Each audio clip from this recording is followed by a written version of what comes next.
Ladies and gents, welcome to a new episode of Laz Vic Live. Yes, I'm your host for this evening, Laz Vic. What's my name? Laz Wicca. Welcome to the show. I was trying to say Vic and Wick and welcome at the same time. Oh boy, what is it, Tuesday? It's been such a long week. Holy cow, such a long week. Tonight, ladies and gents, join us in the chat because we have a very special episode for you today. Tonight, comedian Gina DiMaggio joins the show. Let's go.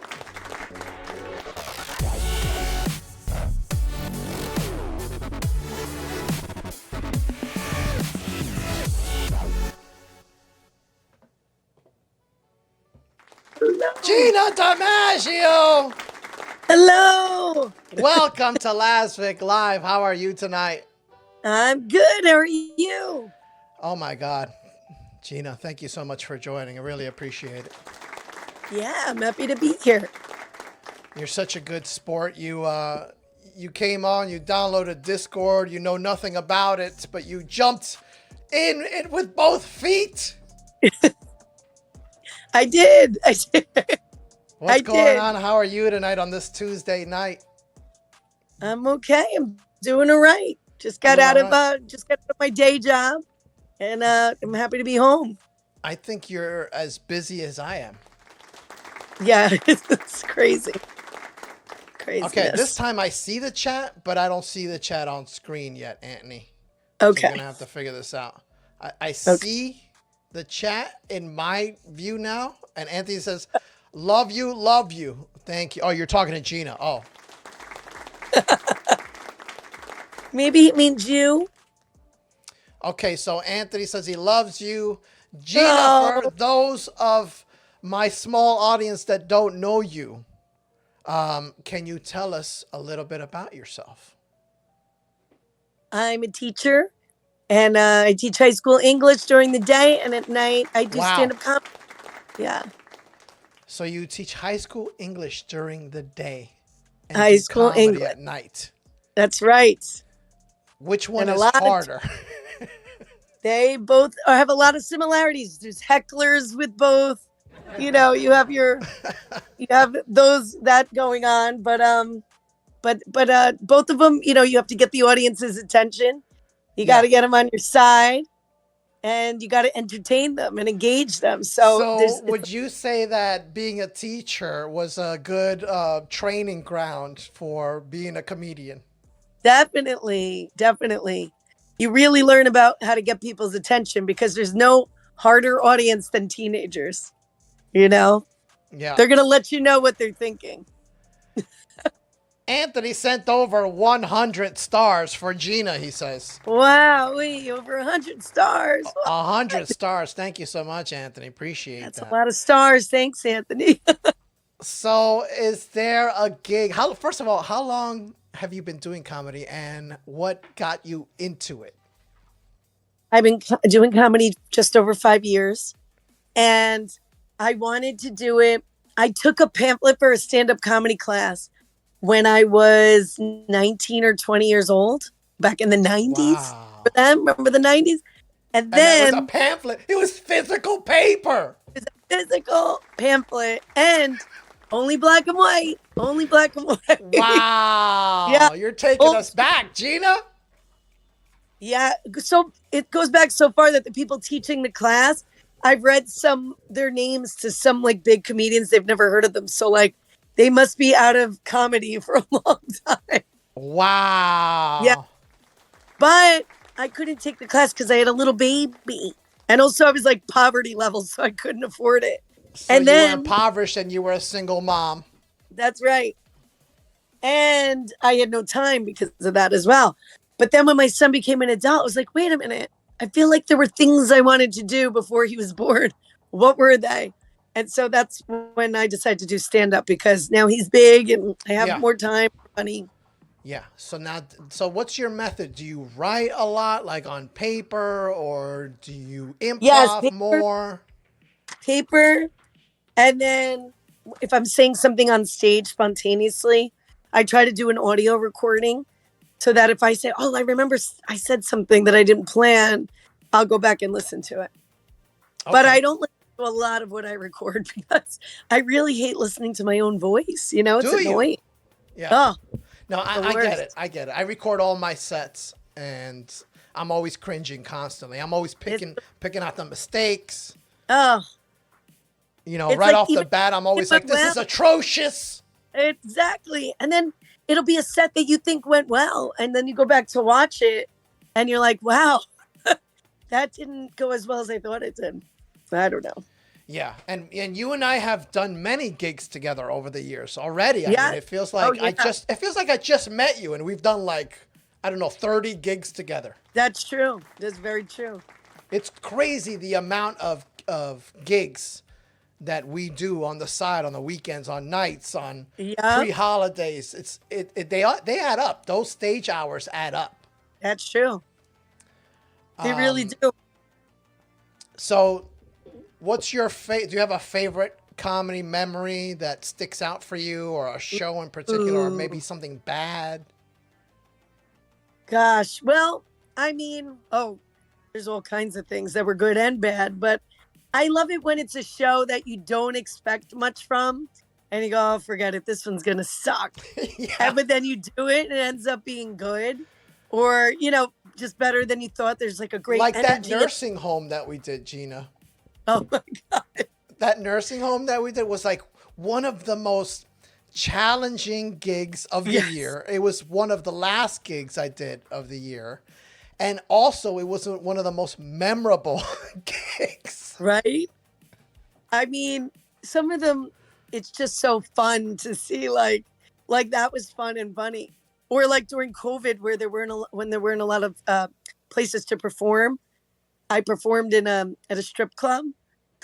That's where That's right. did you ever do that? I Have you did ever that done one. that? I did that one. I did Right. it. It was like during COVID in a strip club, but we weren't allowed in the strip club, so it was That's right. outside in a tent in the strip club. Yes. And when I went up, it was just at the time that all the strippers from outside and their clients were from inside were coming outside.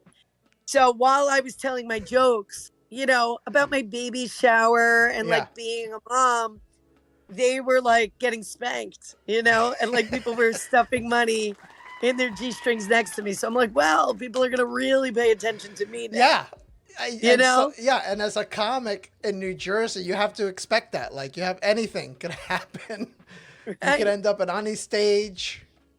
I'm You just don't know. grateful that they give us a microphone and a speaker. Like, I'm grateful for that. Exactly. I'm like, Yeah. all right. I mean, I've done shows that it was one person in the crowd. So, So have you know, I. those shows where they don't know it's even going to happen. Like, I've done shows where half the audience is sleeping in the that's audience.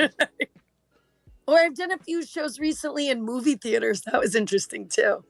I've done movie theater shows. There was this one guy had an idea about doing stand-up comedy as the previews before the movies. That's funny. And I thought this was a great idea. It was a total disaster. Really? Total and complete. People are yelling, "Get out of here! Start the movie!" Right. Right. They didn't know that was happening. Yeah, some of those worst gigs are like bachelor parties, Right.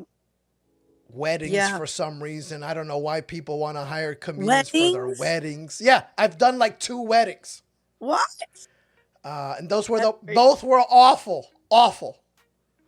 I usually don't I cannot even imagine that. That sounds like a nightmare. And I did a sweet 16 that was awful. oh, I did a project graduation. I wonder if you were in you I've in done that? a few of those. Those are actually good. I like those. I wonder if you were in the one I was in. It was like in Sea Caucus. I think so. Yeah, that was a project graduation. And some of those kids, they love comedy, and they'll come up to you after the show, you know. And it's a hard gig. That's not an easy gig. No. Not at Yeah, all, because I feel so out of touch. You know, like I Right. don't know, like if there's the MTV Awards, 75% of the artists I don't recognize now. I don't know anybody anymore. Every year, it's like a percentage. It goes higher. Yeah. You know. I used to chaperone like all the proms and stuff at school. And when the music would play, I'd be singing along and they'd be like, how do you know that song? And I'd be like, how do you know that song? It's from my time. But now, no, it's no longer from my time. That's it. You know, like, I don't know what it is. It doesn't even sound like music to me. So. Yeah, and those little things scare me. Like, I feel it, you know? Right. Like, more and more creeping up. Like, you know, you're in the car and they go, now classic rock, and they play Nirvana. And I'm like, what? I know. Like, it's an oldie now. Light FM is music from my time. Yes. Like, what? We're like CBS FM. They used to have Cousin Brucey. Yes. Now it's like, what? It's music from the 90s? I don't know. It's very scary. No longer there, right? No, he's not there, but it's like same concept. Oh my God. Yeah, it's been a while since I've listened to the radio. Okay. Yeah, so speaking about being out of touch, Gina, our first news story is a video of teens guessing the average income. So teenagers guess the average income. What do you think they're gonna guess? Wow. I wonder if they went low or high. Well, here's your answer. I mean, in the picture, teenagers guess 90 or 100K is the average salary in the U.S. Let me see if I can. They have high hopes, don't they? Actually, you know what? They probably will make that. It's us. We will not make that. They probably will make it just fine. Our average income won't, but they'll make it happen. American makes a year? I don't know, maybe like What'd you say? How much do you think that the average American makes a year? 90 to 100K. How much do you think the average American makes a year? 200,000? 250,000? So they think the average American makes between $250,000 and $500,000 a year. The average teenager. Well, I wonder what neighborhoods they live in. That's insane. Isn't that crazy that they don't have no idea? The average is actually $47,000 a year. Maybe they thought it meant add up everyone you know how much they make. Perhaps. And that's what it comes to. That's horrifying for our future. That's insane that they think that it's. Yeah, that's crazy, right? But our you know next what? story, they're aiming these high. women fell in love with an AI voiced chatbot. Then it died. Then it died? An AI voiced shut virtual down. lover called users every morning. It shut down, left them heartbroken. Now I wonder, can I add my number to the list? Because I'll take that. I would love a phone call every day.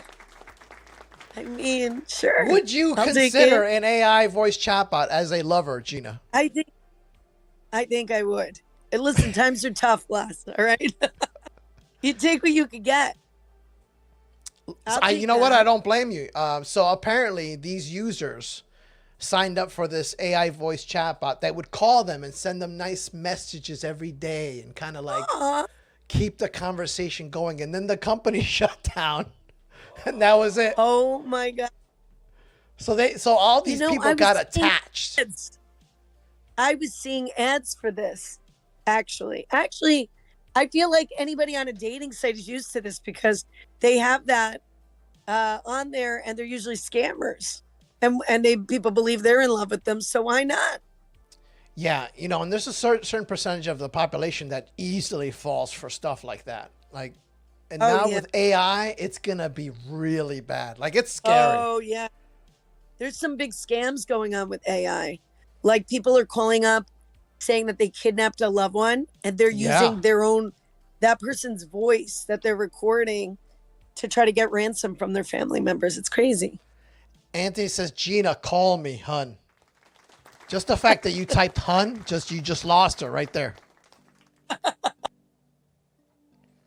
Oh, so close, Anthony, so close. But if there was an AI Anthony, now that would be something. There you go, Anthony. Anthony, why did you sign up for an AI voice chatbot lover? Yeah. A Chinese one. Listen, if they're going to type sweet messages to me, that's more than any guy I know is doing. So, like, I'll get tired, Gina. Like, after a week or two, the AI can keep going, but after a week, I burn out. Yeah, like how much more could I say? You know what I mean? Exactly. I can't, I'm too lazy. Right? I get it. People are freaking out over a question mark seen in space. Scientists can't explain. Here's the picture. They Do can you see the explain question that mark? question mark. Well, you know what? If there are aliens and they're using punctuation, as an English teacher, I respect that because I have a lot of students, they're not using question marks.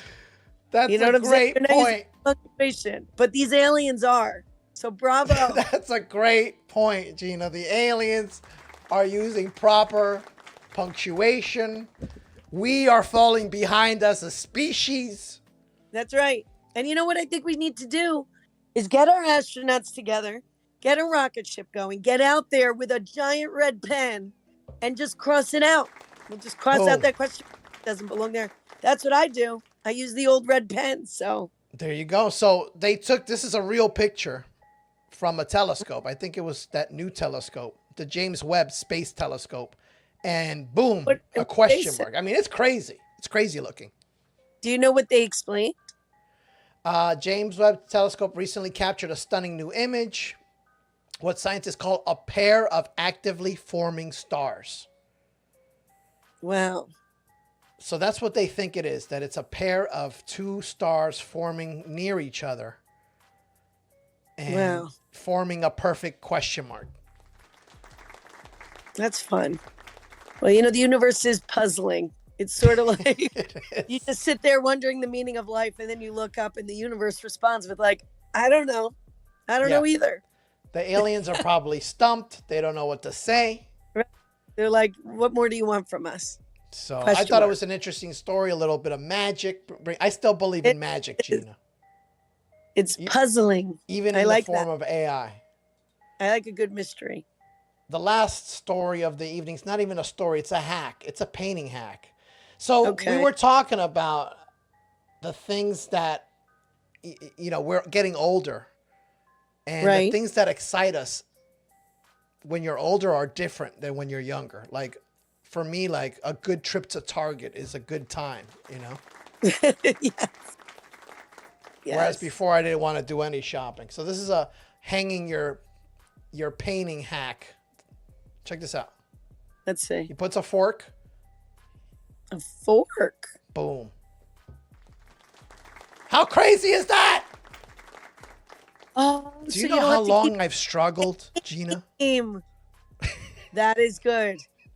Do you know how long I've struggled to hang paintings? That's why I only have like one painting in my house. Because you can't do that. You didn't try the fork method. So directly from Laz Vic Live, here you go. I just saved you so much aggravation in your life. I did. I hope you that are making a big assumption that I hang pictures because many apartments that I lived in had no pictures hung on the walls the entire time I lived there. Only when I moved into this house, I had a boyfriend at that time. Mm-hmm. And he insisted that day, all the paintings got hung. And that was in 2004. Uh-huh. So it's almost 20 years later, and it's the same paintings. Wow. Because I don't have enough oomph to change that. That's and do all that again. They're sitting where they're at, and that's that. It. When you'd go to like your grandma's house and like the house stays the same, like I realize how people get older. Exactly. That's what happens. We hang a painting. Next thing you know, you're 80 and that painting is still there, all dusty with dust bunnies. Same thing. I got the same couches from when I moved in. That's how it happens. It happens slowly. So guys, enjoy each and every day because it goes fast. With that said, Gina, I want to thank you so much for coming on the show. And we have to have you back because now that you took the time to download Discord, let me use it again. You got to come back and use it. And we can have a 3-video panel. I'll have another comedian and 3 of us will chit chat. That'll be fun. Yes, absolutely. That would be great. Where can people find you if they want to see you? They could find me on Instagram or TikTok. I have the same handle on both, which is @ Fortune Cookie Gina. Fortune Cookie Gina. At Fortune Cookie Gina. Check out Gina DiMaggio, comedian extraordinaire. Check her out. Say hi on her social medias. Tell her Laz sent you. Once again, we want to thank everyone that joined the show tonight, mainly Anthony, because he's the only person that really joined. And of course, Gina DiMaggio. Gina, we will see you next time. And to everyone out there, I will see you on the next episode of Laz Vic Live. Good night. Yeah.